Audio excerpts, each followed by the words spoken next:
അസ്സലാമലൈക്കും guys, welcome back to our channel. അപ്പോൾ ഇന്ന് ഞാൻ കാണിക്കാൻ പോകുന്നത് ഞായറാഴ്ചത്തെ നോമ്പ് തുറൻ്റെ ഒരു വ്ളോഗാട്ടോ. പക്ഷേ എനിക്കൊന്നും എടുക്കാൻ പറ്റിയില്ല, കാരണം ഫുള്ള് ഹറിബറി ആയിരുന്നു. പിന്നെ ഫുഡൊക്കെ കഴിക്കൽ ഇനി മഗ്‌രിബ് കഴിഞ്ഞിട്ട് രാത്രിക്കുള്ള ഇതാണ് ഞാൻ എടുത്തിട്ടുള്ളത്. അപ്പോൾ അതാ ഞാൻ എൻ്റെ മാമൻ്റെ മക്കളെ കൊണ്ട് ഫുഡൊക്കെ കഴിക്കലെങ്കിൽ നോമ്പ് തുറന്നിട്ട് നമ്മൾ ജസ്റ്റ് ഇവിടെ പുറത്തൊരു ബാക്കിലൊരു പാർക്കുണ്ട്, അങ്ങോട്ട് പോവുക കേട്ടോ. എല്ലാവരും കൂടെ ഞങ്ങൾ പാർക്കൊക്കെ ഇറങ്ങിയതാണ്. ഈ കുട്ടികൾ ഇങ്ങനെ പറയാം കേട്ടോ, എൻ്റെ അടുക്കല്ലേ എന്നൊക്കെ ഇങ്ങനെ പറയണം. പപ്പ ചീത്ത അറിയും, ഞങ്ങൾ എടുക്കല്ലേ എന്നൊക്കെ പറയാം. അങ്ങനെ ഞങ്ങളിങ്ങനെ വണ്ടിയിൽ കയറി. അപ്പോൾ അങ്ങനെ പറയുന്നുണ്ട്, എൻ്റെ ഒരു വ്ളോഗ് എന്നൊക്കെ പറയുന്നുണ്ട്. അങ്ങനെ ഞങ്ങൾ പാർക്കിലെത്തി.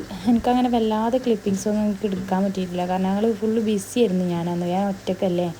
അപ്പോൾ അത് ആസിൽ ബേബി നിതമോളടുത്താണ്, എൻ്റെ മാമൻ്റെ മോളാട്ടോ. അവൾക്ക് ഭയങ്കര ഇഷ്ടമാണ് കുട്ടീനെ. എപ്പോഴും വന്നാൽ ഫുള്ള് നല്ല നോക്കും. ഓളുണ്ടായാൽ പിന്നെ ഒന്നും അറിയണ്ട, എടുത്ത് നടക്കാൻ കേട്ടോ. ബാക്കിയുള്ളതൊന്നും എനിക്കറിയില്ല. എന്നാലും ഇപ്പം ഇങ്ങോട്ട് വന്നപ്പോൾ കുട്ടികൾക്ക് ഭയങ്കര സന്തോഷമായിട്ടോ. എല്ലാവരും ഭയങ്കര കളിയാണ്. ഇത് പുതിയ പാർക്കാണ്, ഞങ്ങൾ അങ്ങനെ വരലൊന്നുമില്ല കേട്ടോ. അങ്ങോട്ട് ദിലുബേബിനെ തയ്ക്കാൻ കൊണ്ടുപോയിട്ട് അവിടെ ഒരു ഇതും വരുത്തിയിട്ടുണ്ട്. ഓനെ കഴിയുമ്പോൾ നക്കിയിരുന്നു കേട്ടോ. അപ്പോൾ തന്നെ ഞാൻ വേഗം പോയിട്ട് എടുത്തു, കാരണം എത്ര ആൾക്കാർ ഇരിക്കണതാണെന്നൊന്നും അറിയില്ലല്ലോ. ഇക്ക കണ്ടിട്ടുണ്ടായിരുന്നില്ല, ഞാൻ വേഗം പോയിട്ട് എടുത്തു. കുട്ടികളൊക്കെ ഭയങ്കര കളി കേട്ടോ. കുറേ സാധനങ്ങളുണ്ട് അവിടെ കളിക്കാൻ. പിന്നെ ഫ്രീ എൻട്രി അല്ലേ. ഞങ്ങളെപ്പോഴും അതിൻ്റെ മുന്നിൽ കൂടി പോകുമ്പോഴൊക്കെ ഫുള്ള് തിരക്കായിരിക്കും. അപ്പോൾ അതുപോലെ ഇങ്ങനെ കളിച്ചുകൊണ്ട് നിൽക്കുകയാണ്. സിലുബേബിനെ അതിൽ കൊണ്ടുപോയിട്ട് എടുത്തിട്ടൊക്കെ അതിലിപ്പം ഫുള്ള് കരച്ചിൽ. അതിലൊക്കെ ഇരുത്തിയിട്ട് ഇങ്ങനെ ആട്ടി കൊടുക്കുകയാണ്. അങ്ങനെ ഇവന് ഇപ്പോൾ അതിൽ കാണുന്നതാണ് മുസ്തഫ, എൻ്റെ മാവൻ്റെ രണ്ടാമത്തെ കുട്ടിയാണ്. അങ്ങനെ ഇതൊക്കെ പാർക്കിൻ്റെ ഒക്കെ ഒരു ഏരിയ ആണ് കേട്ടോ. ഇതൊക്കെയാണ് അവിടുത്തെ ഒരു ഞാനങ്ങനെ വല്ലാതെ എടുക്കാൻ പറ്റിയില്ല, കാരണം ഞാൻ പറഞ്ഞില്ലേ അന്ന് ഒരുപാട് സാധനങ്ങൾ ഉണ്ടാക്കിയിരുന്നു. ഞാൻ ഉണ്ടാക്കിയതിൻ്റെ ഫോട്ടോ ഞാൻ എടുത്തിട്ടുണ്ട് കേട്ടോ. അത് ഞാൻ നിങ്ങൾക്ക് ആഡ് ചെയ്യാം, ബിക്കോസ് എനിക്ക് ഭയങ്കര പൊലിവായിരുന്നു കേട്ടോ. ഞാൻ ആദ്യമായിട്ടാണ് ഒറ്റയ്ക്ക് ഇത്ര സാധനങ്ങളൊക്കെ ഉണ്ടാക്കുന്നത്. അപ്പോൾ എനിക്ക് അൽഹംദുലില്ലാ എനിക്കൊക്കെ റാഹത്തായി. എനിക്ക് നല്ലപോലെ ചെയ്യാൻ പറ്റി. ഞാൻ 11 മണിക്ക് അടുക്കളയിൽ കയറിയിട്ട് 5 മണിയാകുമ്പോഴാണ് ഞാൻ ഇറങ്ങിയിട്ടുള്ളത്. ഫുള്ള് ഞാൻ ഒറ്റയ്ക്കാണ് ഉണ്ടാക്കിയത്. എനിക്ക് ഭയങ്കര പൊലിവാട്ടോ. എനിക്ക് ഞാൻ ആദ്യമായിട്ടാണ് ചെയ്യുന്നത് അങ്ങനെ.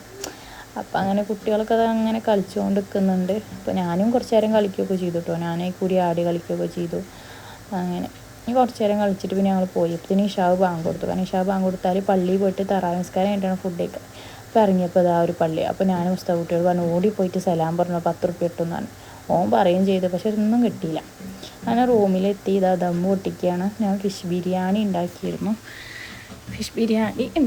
ഫുഡൊക്കെ അൽഹംദുലില്ലാ ഒക്കെ റാഹത്തായിട്ട് ഉണ്ടാക്കാൻ പറ്റി. അവർക്കൊക്കെ ഇഷ്ടപ്പെട്ടു എന്നാണ് പറഞ്ഞത് കേട്ടോ.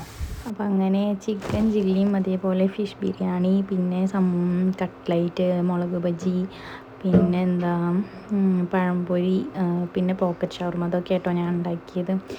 അപ്പോൾ കൂടുതലൊന്നുമില്ല. അപ്പോൾ ബൈ ഗൈസ്, അസ്സലാമു അലൈക്കും.